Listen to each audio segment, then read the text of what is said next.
Hola, soy Paul y voy a contarles con este testimonio cómo llegué a conocer a Jesús.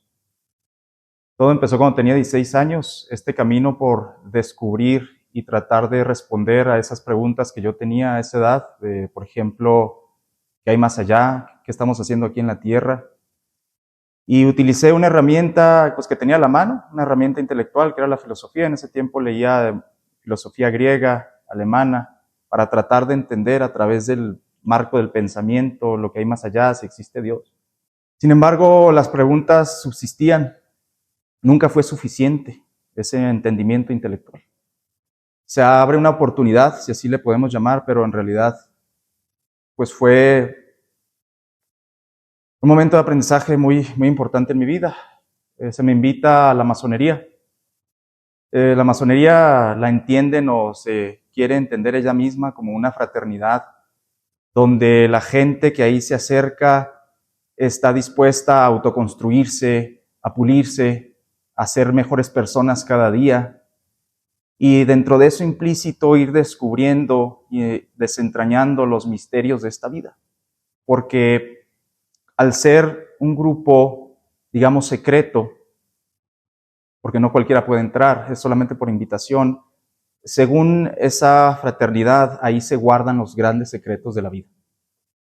Entonces, pues yo me vi interesado por entrar ahí, me hacen el rito de iniciación, contaré brevemente de qué se trata. Este rito de iniciación es prácticamente para probar tu fortaleza física, emocional y mental.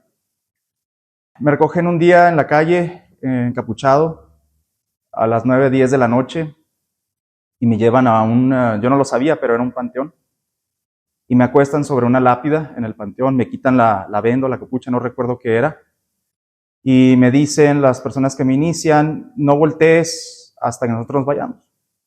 Se van, y ahí es cuando me doy cuenta, empiezo a voltear a mi alrededor y me estoy dando cuenta que estoy en un panteón. No me asusté, para mí eso no significaba nada. Ahora entiendo que todo ese tipo de actividades tenía una consecuencia espiritual. De ahí me trasladan a lo que es a la logia o el templo, como le llaman ellos, porque es preciso mencionar que la masonería jala mucho, es ecléctica, pero jala mucho del cristianismo y pervierte muchos de los principios del cristianismo. Entrando ahí en el templo, vendado, te hacen pasar por una serie de momentos que prueban fuertemente tu carácter. Y una de las partes importantes que es necesario mencionar es cuando bajo a como un sótano, que es una especie de como catacumbas, y totalmente oscuro, había una vela y un cráneo. Y había una mesa donde se me pedía que reflexionara y que firmara. Pues en ese momento te pones a pensar de muchas cosas, que la muerte, empiezas a reflexionar, utilizas tu poca discernimiento y piensas que, ok, este es un simbolismo de que pues todos nos vamos a morir algún día y que hay que aprovechar la vida y ser mejores personas mientras estemos vivos. Firmo ese papel en una hoja que estaba en blanco. Posteriormente sigue el proceso de la iniciación fuerte. Y finalmente, ya cuando termina ese proceso y entro al templo, a la logia, me descubren los ojos y ahí hago una serie también de juramentos. Uno de ellos era de que si yo revelaba algún secreto de los que ahí se aprenden, mi lengua sería cortada de raíz. Claro que estos son juramentos antiguos y ellos se escudan en que como eran perseguidos en la antigüedad, por eso operan en lo oculto. La verdad es que operan en lo oculto porque eso es ocultismo. Pero está también disfrazado que es muy difícil poder discernirlo a simple vista. Ahí se maneja mucho el simbolismo, ahí tratas de desentrañar el significado de los símbolos, pero siempre para la autoconstrucción. Siempre es uno mismo el que está tratando de diseñarse con sus propias fuerzas y su propio entendimiento. En el centro de la logia tienen una Biblia abierta, en el Salmo 133, como haciendo gala de que cuando se reúnen los hermanos, porque pues también se llaman hermanos entre ellos, haciendo gala de que cuando se reúnen ellos, pues es algo maravilloso, algo que es para digno de gozarse. Pero esa Biblia tiene encima dos símbolos dorados. Uno es una escuadra y el otro es un compás. Claro que si tú preguntas o te dicen o aprendes, siempre hay una enseñanza torcida de lo que significan esos simbolismos. Que si significa el perfeccionamiento, la honradez con la que uno se debe de conducir, siempre es algo torcido. En este tiempo que paso yo en la masonería, sería un par de años, empecé a notar que mi corazón se endureció y me empecé a ser muy soberbio. Era un tiempo en el que para mí lo intelectual era todo. Estaba estudiando Derecho, estaba estudiando también la licenciatura en Educación, estaba estudiando dos carreras al mismo tiempo y el conocimiento que estaba adquiriendo, según yo, benéfico en ese lugar, pues me estaban simplemente inflando la cabeza. Y es por eso que empezaron a entrar tinieblas en la familia. No lo entendíamos, no sabíamos a qué se debía, pero se empezó a derrumbar mi familia. Posteriormente yo decido salirme porque entendí que ahí eran solo cosas intelectuales y que eso a mí no me iba a servir. Yo necesitaba algo más en ese tiempo, algo que me ayudara en el corazón, a sentir, a ser empático. Ahí lo único que aprendí es que es como yo le llamo la Universidad de Lucifer, es como un pequeño Hogwarts o un Slytherin, donde ahí aprendes por una o por otra razón cualquier tipo de arte oculta, si así le queremos llamar. Ahí me inicié en lo que tiene que ver con la energía, conocí el Reiki, incluso fui practicante nivel 1, donde pues consiste en que uno supuestamente puede con la energía del universo curar a las personas, alinear los chakras, balancearlos, alinearse, etc. Hay demasiado paganismo, demasiado ocultismo, hay una gran variedad de cosas para que el que anda perdido se pierda por el camino que quiera y por el sabor que más le guste. Decido retirarme y empiezo a buscar algo que más conectara conmigo. Sigo buscando algo que me sanara eso, no sabía qué era. Y es cuando decido irme por lo oriental. Empiezo a estudiar lo que era el budismo. Conozco un maestro mexicano, Zen, pero que él practicaba lo que le llama él vitelogía, como este estudio de la vida, pero era más bien como Zen. Me empieza a gustar ese movimiento, me hago hasta vegano por 6 meses.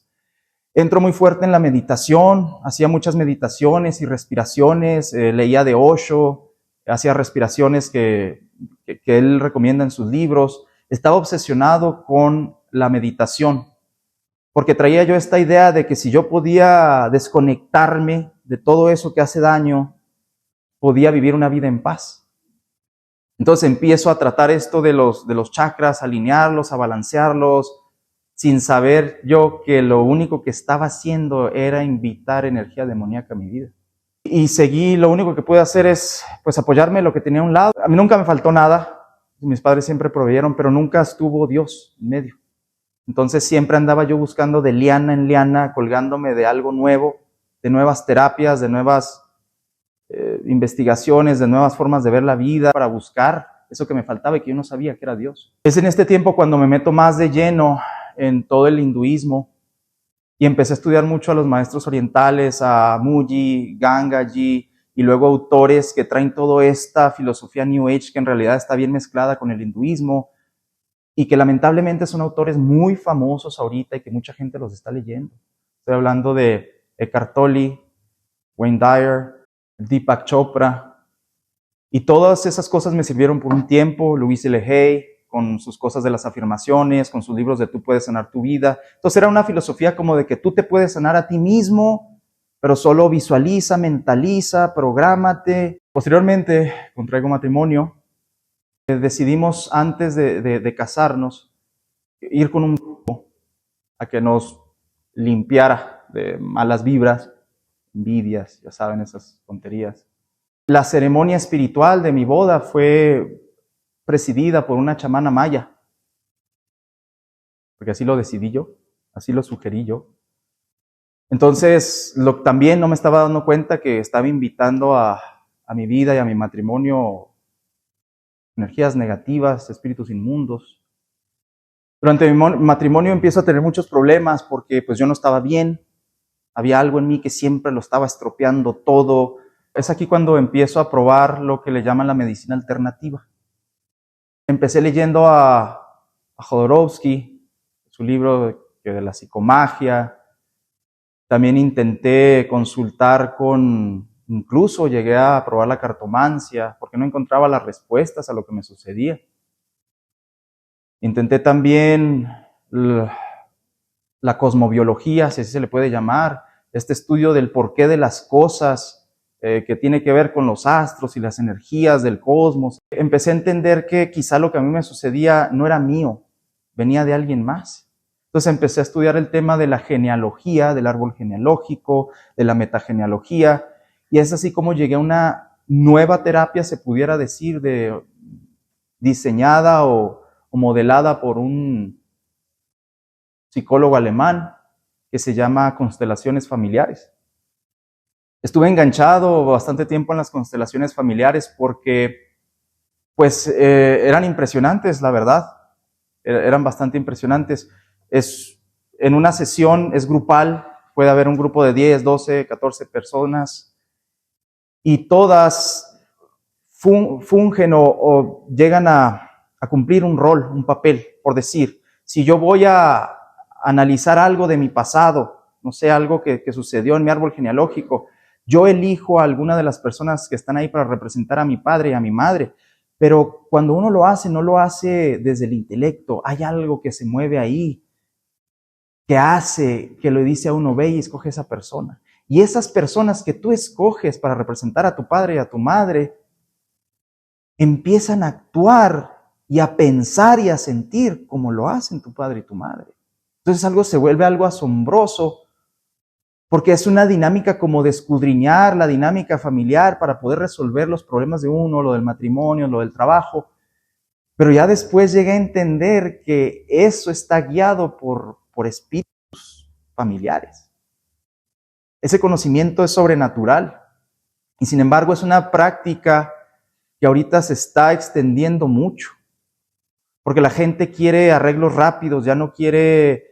Como no conoce a Dios, bueno, busca terapias, pero quiere terapias rápidas. Entonces se va por ese tipo de terapias, como las constelaciones familiares.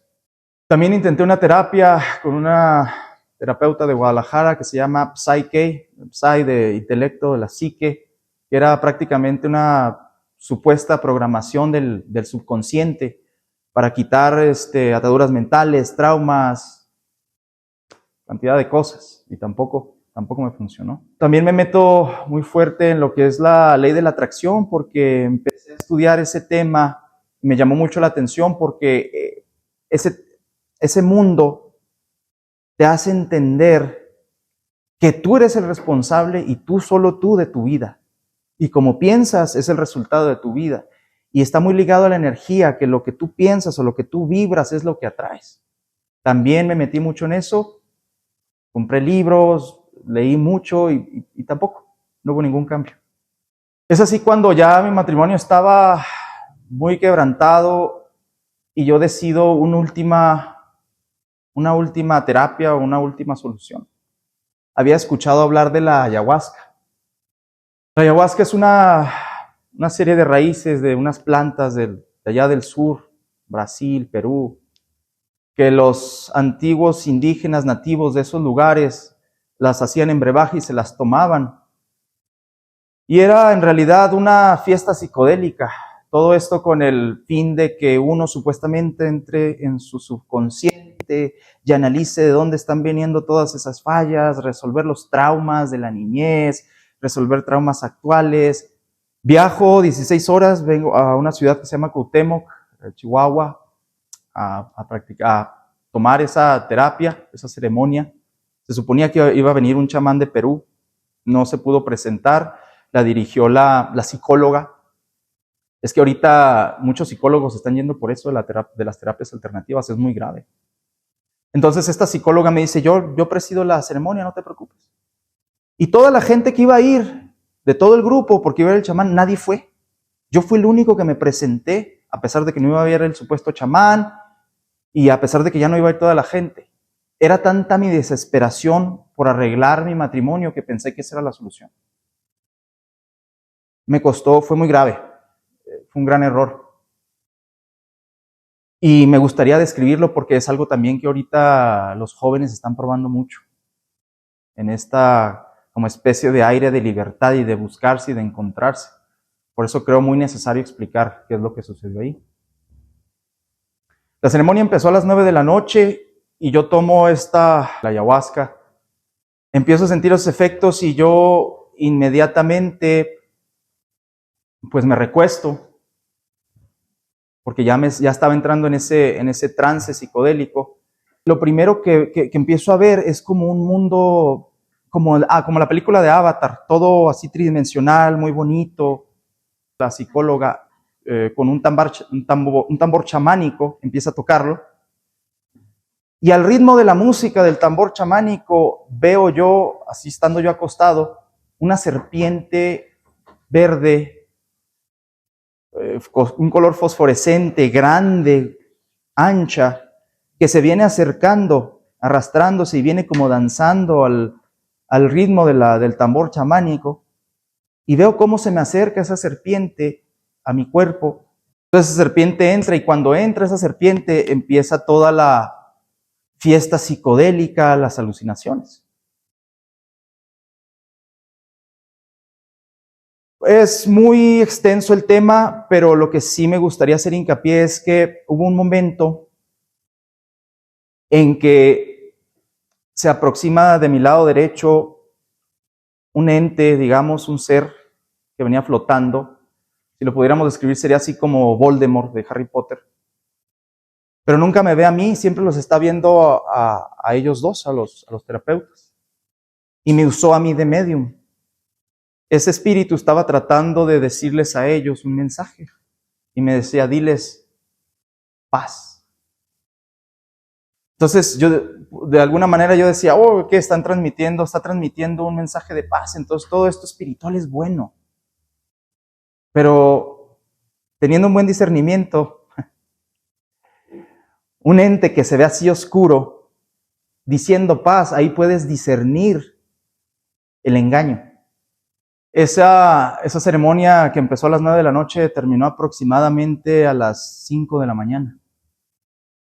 Hubo un momento en que sentí que ya estaba perdiendo la cabeza, que estaba perdiendo el entendimiento, porque en mi mente se repetían muchas veces imágenes desagradables.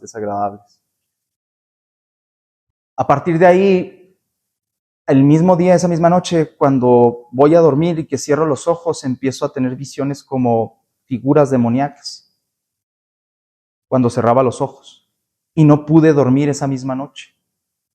Al día siguiente, todo alterado, busco ayuda. Es cuando decidí acercarme. Me recomendaron a alguien que iba a orar por mí. Me citaron en el templo de la Señora de Guadalupe, no sé cómo se llama, es un templo católico, y ahí oraron por mí. Y pues no pasó nada. Me regreso a mi ciudad con mi ex esposa y ella ya me nota muy distinto, me dice que ya no me reconoce, que algo cambió en mí. Empieza más la separación todavía entre ella y yo. Empecé a tener una especie de pensamientos muy extraños. Por microsegundos así me llegaban pensamientos de que lo que estaba viviendo yo era un sueño, que no era realidad. Después tuve como ataques de pánico, taquicardia, insomnio. Volteaba al cielo y veía como una especie de curvatura muy extraña en el cielo y me sentía atrapado aquí en la tierra como si yo no perteneciera aquí. Es así como se termina mi matrimonio, me divorcio. Y seguí en esta etapa de seguir tratando de arreglarme, seguir tratando de sanarme. Estudié un libro de Claudio Naranjo, el Enneagrama de Claudio Naranjo. Y es una especie de ayudarte a entender tu personalidad para poder descubrir lo que hay en ti. Pero igual, todo viene de... El escritor Claudio Naranjo afirmó haber escrito ese libro estando en un trance y él mismo dijo que lo escribió en automático. Me meto muy fuerte otra vez en el tema de la ley de la atracción, leo muchísimos libros, los que están ahorita de moda, de los autores más importantes de la ley de la atracción, y tampoco No encontré respuestas ahí. Y me topé también con un yogi, quizá ahorita muy famoso, y ustedes a lo mejor lo han visto en YouTube, Sadhguru. Y empecé a estudiarlo y a seguirlo. Y también parece mucha revelación, mucha verdad, pero hay mucha mentira también. Cuando ya decidí dejar de seguirlo, fue cuando dijo que este universo se ha creado alrededor de 64, 70 y no sé qué tantas veces. Entonces todo eso, en vez de darte una certeza de dónde venimos, me creó más confusión. Y por eso sigue uno buscando, porque no hay verdad que embone. Y sigues buscando, buscando, buscando y buscando. Hubo un libro que se llama El Kybalión, puro hermetismo. En ese libro se enumeran ciertas leyes del universo, con las cuales si uno las entiende puede entenderlo todo. Una de ellas es que como es arriba es abajo. Pero si me ponía yo a analizar esa ley, decía entonces si como es arriba hay un Dios, ese Dios tiene otro Dios y ese Dios tiene otro Dios. Y estas leyes lo único que hacían era confundirme más. Tuve un tiempo en que me hice cargo es un spa natural, pero el centro es un temazcal ancestral. Y ahí tuve la oportunidad de entablar una relación con el chamán que estaba encargado de ese temazcal.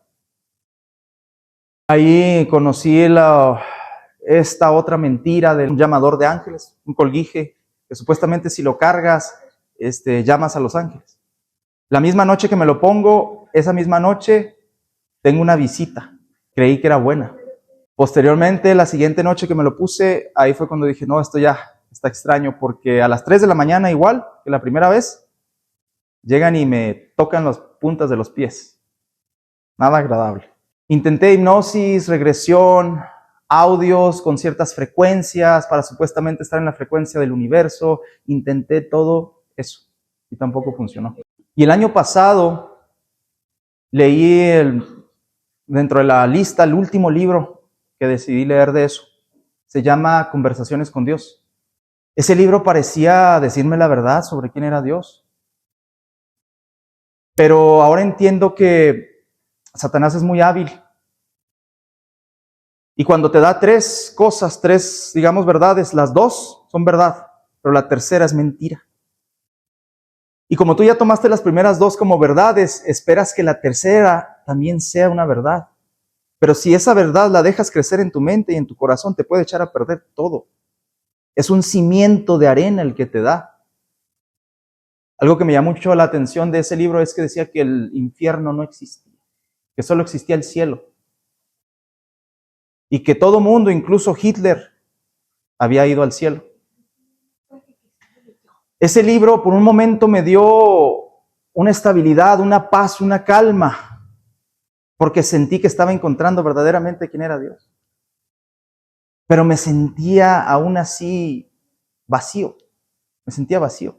Empiezo a tener una depresión muy fuerte porque no había logrado algo profesionalmente, no se me había dado. En ese entonces decido terminar una relación de noviazgo que tenía y me estuve deprimido un mes en la casa, comía una vez al día, empecé a tener pensamientos de que pues mi existencia ya no era relevante. Fue ahí cuando en esa depresión dije voy a leer el único libro que nunca me he atrevido a leer y que lo tenía ahí en mi escritorio, la Biblia. Empiezo a abrir la Biblia y me topo con 2 temas que me llamaron mucho la atención. El primero fue haber leído de un Jesús que expulsaba demonios. Y cuando por primera instancia lo leo, digo, no, esto es pura fantasía, yo no tengo tiempo para esto. Pero luego recordé que un familiar mencionaba que lo perseguían demonios y que lo atormentaban. Entonces me devuelvo a leer y fue impresionante ver todo lo que hacía Jesús. El segundo tema fue del infierno. Dije, otra fantasía, y lo cerré otra vez, ese libro llamado Biblia. Pero empecé a estudiar otros libros que hablaban de las experiencias cercanas a la muerte, de manera científica lo abordaban. Y todas esas personas que tuvieron esas experiencias tenían puntos en común, tanto del cielo como del infierno. Fue cuando le empiezo a tomar más relevancia a la Biblia, pero lejos de estos temas que parecen así como muy sensacionalistas, empiezo a conocer a Jesús, al Jesús de la Biblia, porque yo había conocido un Jesús esotérico, un Jesús que lo consideraban como un maestro ascendido, como alguien que había estado en una vibración más alta, como alguien que teníamos que imitar, pero desde el punto de vista energético. Entonces era un Jesús distinto. No, yo no tenía a nadie a mi lado que me enseñara nada de la Biblia o me dijera quién es Dios o quién es Jesús. Y empiezo yo por mis medios a investigar. En YouTube veía documentales, estudiaba de los académicos de la Biblia y fue como me empezó a llamar mucho la atención. Y me gustó Jesús. Así yo sin saber, pues hice mi primer ayuno de 3 días, intentando buscarlo de muchas maneras. Y hubo una noche que lo cambió todo. Esa noche yo le dije a Jesús, reescribe mi vida, porque ya me cansé de hacerlo yo todo por mis propias manos y sentirme vacío. Le dije, Jesús, te entrego mi vida, reescríbela. Haz lo que quieras con ella. Y de repente me empezó a entrar como un miedo porque dije, ¿y qué tal si me escucha y me vuelvo así como monaguillo o algo? Dije, no tanto así, no quiero verme metido como en un convento, eso me imaginaba yo. Cuando yo empiezo a leer la Biblia pasaron cosas sobrenaturales porque se llenó algo en mí, en mi corazón, que me quitó esa necesidad de tomar alcohol. Porque tomé alcohol durante muchos años como, no en un modo grave, pero sí era recurrente, por lo menos cada fin de semana. Se me quitaron esas ganas de tomar alcohol. Veía el alcohol, no se me antojaba. Y también se me quitaron las ganas de estar buscando siempre una pareja en estas aplicaciones de citas. Se me quitaron esas dos cosas así, de golpe.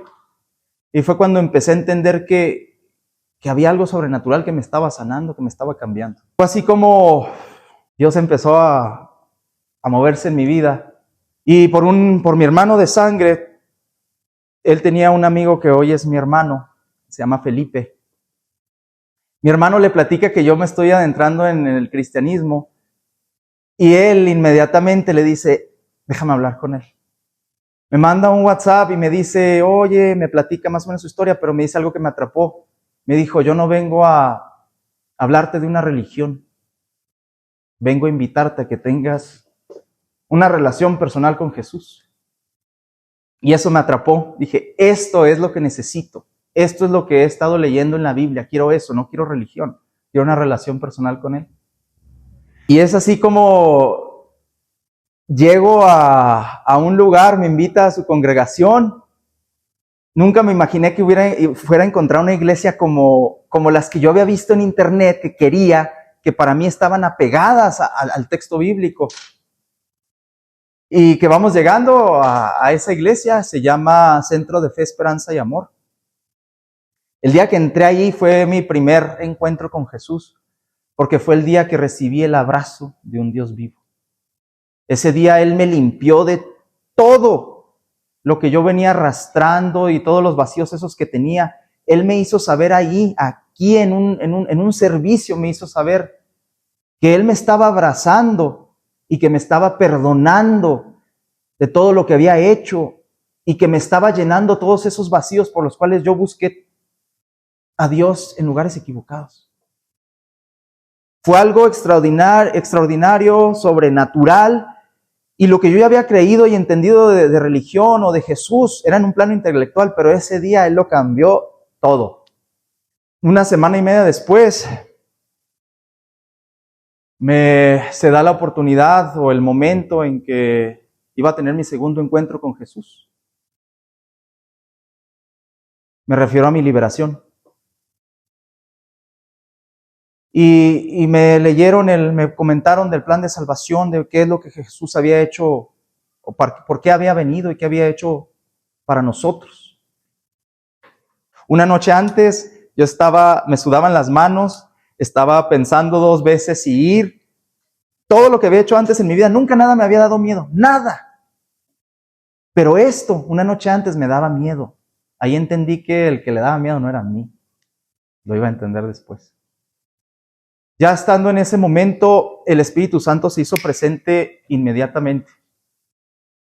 En esta ocasión no era una terapia, no era una ceremonia chamánica, no había psicodélicos de por medio, no había programación del subconsciente, no había hipnosis, no había nada de ese tipo. Y así en un momento, el Espíritu Santo empezó a obrar y empiezo a tener mi primera manifestación. Inmediatamente me hinco automáticamente por la presencia de Dios tan importante que había ahí y porque iba a doblar a esos demonios que había dentro de mí. Y empezó el primero. Yo traía una lista de las cosas de las que me quería arrepentir y pedir perdón. Entonces, conforme las iba nombrando, yo decía, pido perdón y me arrepiento por la brujería. Me arrepiento y pido perdón por, y así. Y cada vez que se manifestaban esos demonios, pues yo tenía un bote en el que estaba constantemente como vomitando, pero nunca vomité nada físico. Siempre era aire lo que sacaba, aire y aire y aire. Recuerdo que se mencionó que salgan los espíritus que entraron por la masonería y empezaron a patalear. Empecé a sacudirme como un perro, como los perros cuando están mojados y que se sacuden toda el agua. Así me estaba sacudiendo yo la cabeza dentro de un bote, de manera extrema, muy, muy fuerte estuvo, muy intenso. Y así cada cosa de la que yo me iba arrepintiendo iba saliendo. Me arrepentí hasta del orgullo, me arrepentí de la idolatría, me arrepentí del egocentrismo. Y cuando me arrepiento del egocentrismo, me paro. Estaba yo tirado, vencido, pero cuando digo del orgullo, me paro y me paro bien gallardo. Esto que sucede es como un embrague entre lo natural y lo sobrenatural, no sabría cómo describirlo. Tú estás consciente de lo que está sucediendo, lo controlas como que medio segundo después, o sea, es algo que pasa en automático, solo eres espectador. Entonces me di cuenta de cómo el orgullo me había hecho daño en mi vida. Me di cuenta que era algo grave y me arrepentí.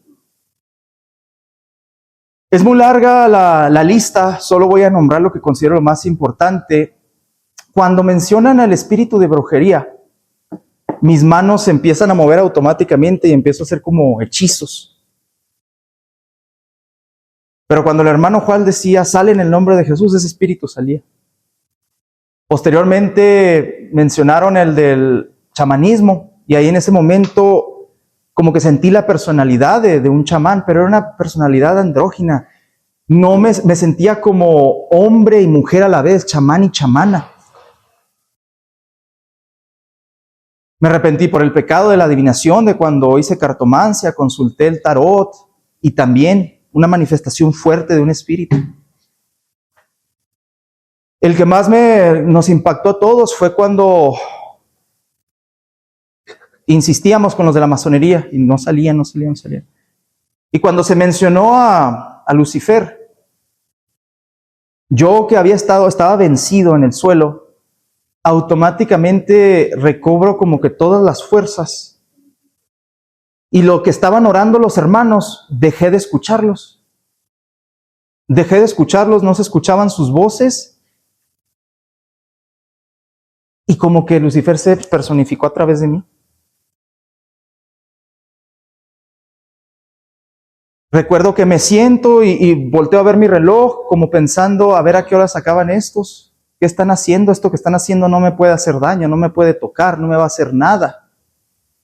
Esa era la personalidad de él. Yo por atrás, solamente de espectador. Luego después uno de los hermanos me pone aceite en la frente y yo simplemente hago esto y me lo quito. Y si pudiera describir lo que sentí, algo que se me quedó muy grabado porque entiendo la naturaleza de ese ser y cómo nos hace daño en nuestras vidas. Yo me sentía hermoso. Me sentía tallado a mano. El David de Miguel Ángel Buonarroti me quedaba corto. Es más, hasta como me movía, sentía que el aire ni me merecía. Que era un privilegio para los que estaban a mi alrededor tenerme ahí.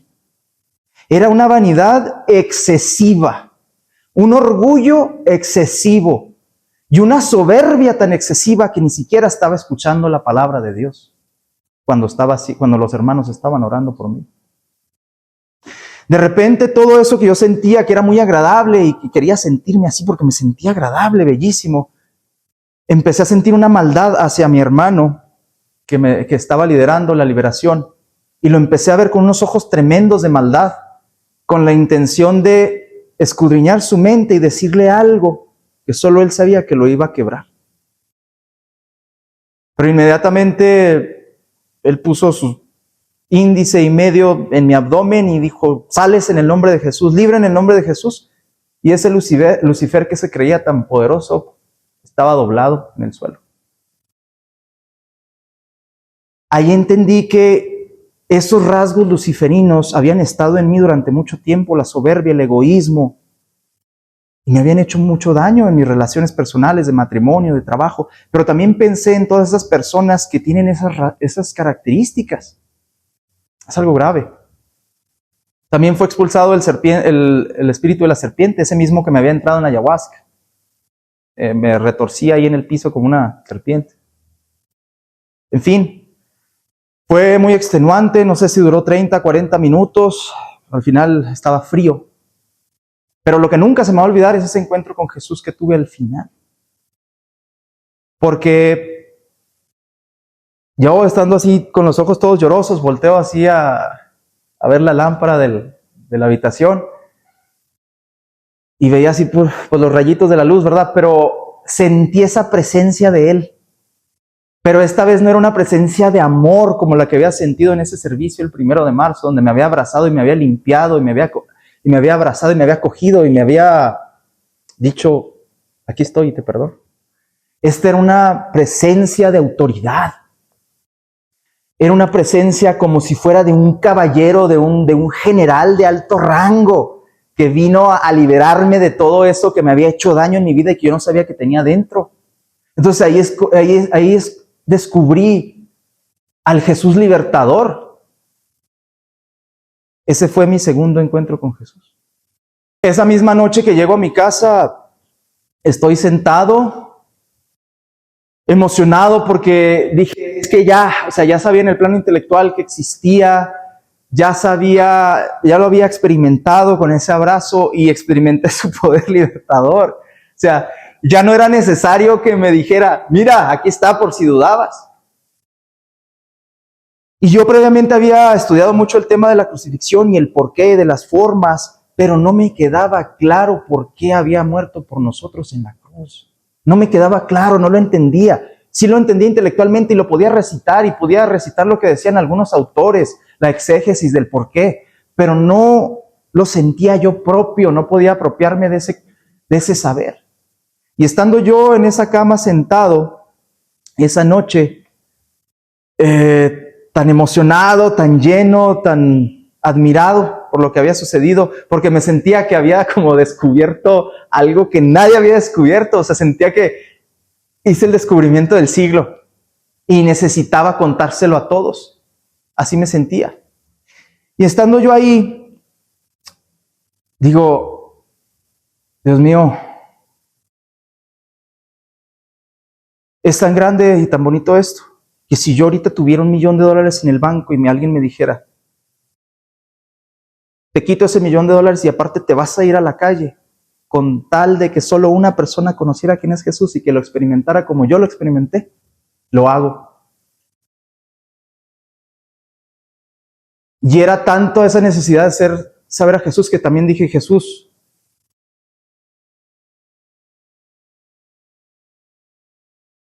incluso daría mi vida porque alguien supiera que tú existes y que te experimentara como yo te experimenté. Y en ese momento Él me contestó esa pregunta que yo tenía. Y sentí como una voz interior, no fue auditiva, que me dijo: ¿y qué crees que hice yo? Y obviamente me solté llorando porque entendí que Él mismo vino a darnos a conocer al Padre, porque es tan grande el gozo y el amor y el privilegio que nadie se lo puede perder. Ahorita ya no tomo medicamentos porque tuve que ir con un psiquiatra para que me recetara para aquel tiempo en el que estuve después de la ayahuasca, libre de medicamentos. Estoy completamente enamorado de Jesús. Para mí Jesús es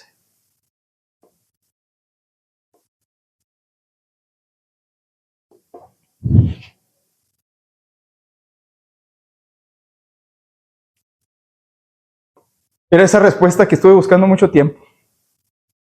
Era eso que me iba a llenar el corazón, que nada más me lo iba a llenar, nada más. Y lo que me gustaría compartir y decirle a los que están viendo este testimonio es, búsquenlo, búsquenlo a Él. Porque en el mundo hay muchas trampas y muchos laberintos que les conté, pero así, por encimita, me faltaron muchas cosas. Pero todas esas son mentiras que te van alejando de Dios. Búscalo. Él es real y quiere tener una relación personal contigo.